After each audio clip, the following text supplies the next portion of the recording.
नमस्कार, अस्तित्व टीवी में आप सभी का स्वागत है। सबसे पहले आप सभी को नवरात्र की हार्दिक शुभकामनाएं।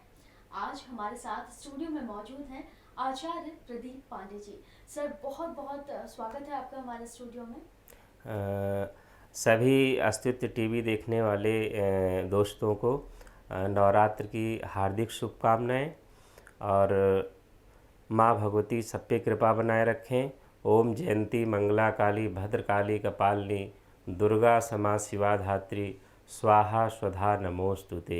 माँ भगवती नवों रूपों में सभी लोगों की आर्थिक और व्यवहारिक और शारीरिक रूप से शुभाशीष प्रदान करते रहें। ये हम लोगों की तरफ से शुभकामनाएं।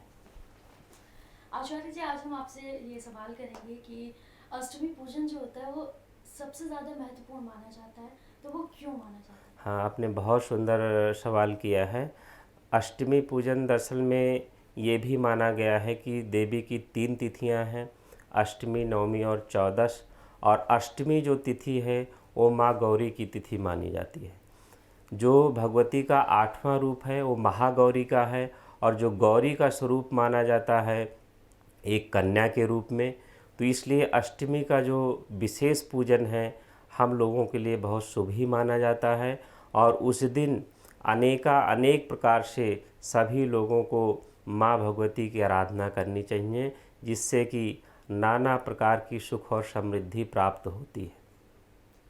आचार्य जी, अगला सवाल हम आपसे ये जानना चाहेंगे कि अष्टमी पूजन में कन्या पूजन की विधि क्या होती है? अष्टमी पूजन में कन्या पूजन से पहले हमें सर्वप्रथम भगवान गणेश और गौरी और माँ भगवती कलश का पूजन करना चाहिए। तदुपरांत कुछ भक्त हवन इत्यादि करते हैं। उसके उपरांत कन्या पूजन का विधान है। कन्या पूजन में भी एक विशेष महत्व है कि जब हमारे यहाँ पर कुंवारी कन्याएं आएँ तो उनको घर पे आने के समय पे उनका प्रात प्रक्षालन करना चाहिए, टीका इत्यादि लगाना चाहिए। उसके उपरांत उनको भोजन करा करके दक्षिणा सामग्री प्रदान करके और प्रणाम करना चाहिए। और प्रणाम करते समय भगवती के 8वें स्वरूप का ही ध्यान करना चाहिए, जिसका नाम महागौरी है, कि वो माँ गौरी इन कन्या पूजन के स्वरूप में या कन्या के रूप में हम लोगों को आशीर्वाद प्रदान करें। आचार्य जी, कन्या पूजन जो होता है उसमें किस तरह, मतलब किस विशेष चीज का ध्यान रखना चाहिए कि बहुत ज्यादा जरूरी चीज है? कन्या पूजन में हमें विशेष करके ध्यान रखना चाहिए कि कोई तामसी वस्तु का सेवन ना करें, और ना ही जो कन्याएं आई हैं उनको तामसी प्रवृत्ति की कोई चीज़ को हमें प्रदान करना चाहिए। उसके साथ साथ में क्या है, बहुत सारे नियम का पालन है, लेकिन विशेष करके कहा जाता है कि उस दिन जो अष्टमी पूजन करते हैं भक्तजन, उनको तामसी वस्तुओं का सेवन नहीं करना चाहिए, ब्रह्मचर्य का पालन करना चाहिए। उसके साथ साथ में कोई भी ऐसी क्रियाएं ना करें कि जो हमारा 8 दिन का व्रत है या 9 दिन का व्रत है वो निष्फल हो जाए।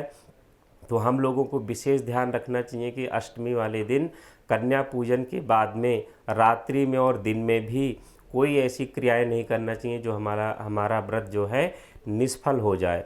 और उसके साथ साथ में ये भी कहा गया है कि चूँकि हम लोग सांसारिक प्राणी हैं, कहीं न कहीं जाने अनजाने में गलतियां भी हो जाती हैं, तो उसके लिए हमें प्रार्थना भी करना चाहिए। मान लीजिए हमने 9 दिन में कोई गलती हो गई पाठ में, हमारे पूजन में या हमारे दैनिक क्रियाओं में, तो उसके लिए क्षमा प्रार्थना का भी विधान है। कि जैसे मंत्र आता है कि मंत्रहीनम क्रियाहीनम भक्तिहीनम सुरेश्वरी यत् पूजतम मया देवी परपूर्णम तदोस्तु में, कि हे माँ भगवती, हमारे इस पूजा में, पाठ में, क्रिया में, वस्तु में, सामग्री में या हमारे श्रद्धा और विश्वास में किसी भी प्रकार की कमी रह गई हो तो आपकी कृपा से वो परिपूर्ण हो जाए। ये क्षमा प्रार्थना करने के बाद जो भी भक्तजन भगवती की ऐसी आराधना करेंगे, निश्चय ही भगवती की कृपा प्राप्त होगी, इसमें तनिक भी संदेह नहीं है। आचार्य जी, अष्टमी पूजन का सही समय क्या होना चाहिए और पूजन की विधि क्या है? हाँ, बहुत अच्छा आपने सवाल किया कि अष्टमी पूजन का जो समय है, वैसे तो कहा गया है कि जब तक अष्टमी तिथि रहती तब तक पूजन का विधान है, परंतु क्या है कि कुछ समय विशेष होते हैं जिस पे करने से कहते हैं भगवती की कृपा निश्चय ही प्राप्त होती है। तो जो इस बार अष्टमी पूजन का समय है यानी कि 13 अक्टूबर 2021 को, वो प्रातः 7:10 से और 11:46 तक है। इस बीच में अष्टमी का पूजन, हवन, कन्या पूजन, उसके साथ साथ में अन्य भी जो भी धार्मिक क्रियाएं करना चाहते हैं भक्तजन करें। और उसका पूजन और पाठ और कन्या पूजन करने के साथ साथ में अनेक प्रकार के पाठ का भी विधान है।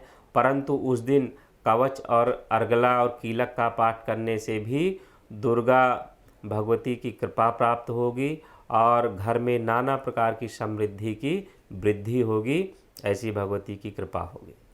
आचार्य जी, अष्टमी और नवमी कुछ लोग ऐसे होते हैं कि अष्टमी वाले दिन मनाई जाती है, कुछ लोग नवमी मनाते हैं, तो जी वो जी क्या जी। सही तरीका है उसका? तरीका क्या है कि भक्त लोग अपनी अपनी मान्यता के अनुसार इन अष्टमी और नवमी को करते हैं। कुछ लोग अष्टमी में करते हैं जो माँ भगवती लक्ष्मी के उपासक हैं, जी। और जो नवमी में करते हैं वो दुर्गा के उपासक होते हैं। क्योंकि भगवती का 3 स्वरूप है, महाकाली, महालक्ष्मी, महासरस्वती। तो अष्टमी वाले दिन जो लक्ष्मी का पूजन करते हैं, जो लक्ष्मी को विशेष मानते हैं, वो अष्टमी वाले दिन पूजन करें। नवमी में माँ भगवती सरस्वती का पूजन का विधान है। उस दिन विद्यार्थी लोग अगर भगवती दुर्गा जी की पूजा करते हैं सरस्वती के स्वरूप में, तो उनको विद्या और बुद्धि प्राप्त होती है। और जो नवमी तिथि है उसका विशेष महत्व ये होता है कि काल रात्रि भगवती का स्वरूप है। उस दिन रात्रि में पूजन करने का विशेष फल प्राप्त होता है भगवती की कृपा से। आचार्य जी, रात्रि जो पूजा काल रात्रि, जैसे कि आपने बताया था अभी कि अष्टमी और नवमी जब ये समय मिलते हैं, इसमें एक रात्रि पूजन होता है, जी तो जी जी। उसकी क्या विधि अलग है या फिर? हाँ, उसकी दरअसल में विधि अलग बताई गई है। क्योंकि भगवती का एक स्वरूप है काल रात्रि। तो जब दोनों तिथियां आपस में मिलती हैं, अष्टमी समाप्त की होती है और नवमी तिथि का प्रारंभ होता है, तो उस समय भगवती का जो पूजन करने का विधान है और पूजन करने का जो फल है वो विशेष करके हमें शुभ फल देने वाला है। उस दिन रात्रि में भगवती का पूजन करना चाहिए। पूजन में भगवती को टीका, पुष्पमाला, भोग, प्रसाद, फल इत्यादि से पूजन करें। और फल में श्रीफल का विशेष महत्व है, श्रीफल यानी कि नारियल का। और उसके साथ साथ में भगवती की स्तुति और फिर उनकी आरती करें। और रात्रि जागरण का भी विधान है। जागरण में ये होता है कि भगवती के नामों का संकीर्तन करें अपने इष्ट मित्रों और बंधु बांधवों के साथ में। और जो इस प्रकार से भगवती काल रात्रि की पूजा करता है, कहते हैं कि नाना प्रकार के क्लेशों से मुक्त होता है और अनेक प्रकार की समृद्धि भी प्राप्त होती है। और भगवती उसको अनेक प्रकार की शक्तियाँ भी प्रदान करती है। आचार्य जी, काल रात्रि के जो पूजन है उसका सही समय क्या होना चाहिए? इस बार जो काल रात्रि का समय प्रारंभ हो रहा है वो 8 बज के रात्रि में 7 मिनट से प्रारंभ होकर के अब 12:34 तक का है। इस बीच में काल रात्रि का पूजन करना चाहिए। और उसके साथ साथ में हो सके तो काल रात्रि में भगवती काली की भी पूजा का भी विधान है। जो तामसी प्रवृत्ति के लोग हैं उनको भगवती काली की उपासना करना चाहिए। और उसके साथ साथ में क्या है कि दुर्गा हवन का भी विधान है। कुछ लोग हवन के द्वारा, कुछ लोग पूजन के द्वारा और कुछ लोग संकीर्तन के द्वारा भगवती को प्रसन्न करते हैं। तो इसमें तीनों प्रकार की पूजाओं का विधान है। कुछ लोग हवन करना चाहते हैं तो उसके द्वारा भगवती की स्तुति करें। कुछ लोग पूजन के द्वारा भगवती को प्रसन्न करना चाहते हैं तो उसका भी विधान है। और कुछ लोग संकीर्तन के द्वारा भगवती की आराधना करते हैं तो उसके द्वारा भी भगवती को प्रसन्न किया जा सकता है। तो ये जो समय है 8:07 से और 12:34 तक का एक काल रात्रि पूजन का विशेष महत्व है। जो भी भगवती काल रात्रि की पूजा करते हैं, कहते हैं कि उसको भगवती शक्ति के स्वरूप में बल प्रदान करती हैं। जैसा कि आता है, या देवी सर्वभूतेषु शक्ति रूपेण संस्थिता नमस्तस्यै नमस्तस्यै नमस्तस्यै नमो नमः। तो भगवती काल रात्रि सबको शुभाशीष प्रदान करें। इस प्रकार से जो भगवती काल रात्रि का पूजन करता है अवश्य उसको शुभ फल प्राप्त होता है, इसमें तनिक भी संदेह नहीं है। आचार्य जी, ये शारदीय नवरात्रे चल रहे हैं। जी आपने अभी रात्रि पूजन की विधि बताई, आपने अभी अष्टमी कैसे मनानी चाहिए, आपने पूरी चीज़ें उसकी बताई। जी। चलते चलते हम आपसे ये भी पूछना चाहेंगे कि सुबह से शाम तक किन चीज़ों का खास ख्याल रखें। देखिए, जो भी है व्रत या पूजन हम लोग करते हैं, जी उसमें हमें सबसे पहले तो अपने पे संयम रखना चाहिए जी कि व्रत और पूजन में कभी भी क्रोध इत्यादि का वर्जन किया जाता है। उसके साथ साथ में तामसी चीज़ों को ना तो हमें देखना चाहिए और ना ही प्रयोग करना चाहिए खाने होने में, और ना ही तामसी प्रवृत्ति का भाषा का उद्बोधन भी करना चाहिए, क्योंकि जहाँ आपने तामसी वस्तु का सेवन किया, तामसी चीज़ों को देखा और तामसी चीज़ों को वाणी से निकाला, तो वही हमारा जो व्रत होता है निष्फल हो जाता है, तो उसका करने का कोई लाभ नहीं मिलता है। इसलिए लोगों को सबसे ज़्यादा ध्यान रखना चाहिए कि कोई भी तामसी प्रवृत्ति का भाषा का, खान पान का या देखने की चीज़ों का प्रयोग नहीं करना चाहिए। और उसके साथ साथ में जो पुरुष या महिला इन व्रत को रखती, उनको ब्रह्मचर्य का पालन भी करना चाहिए। जब तक नवमी तिथि संपूर्ण नहीं हो जाती, तब तक हमें इन सब चीज़ों का पालन करते रहना चाहिए, अन्यथा आपका सारा जो व्रत और पूजन है वो सब निष्फल हो जाएगा।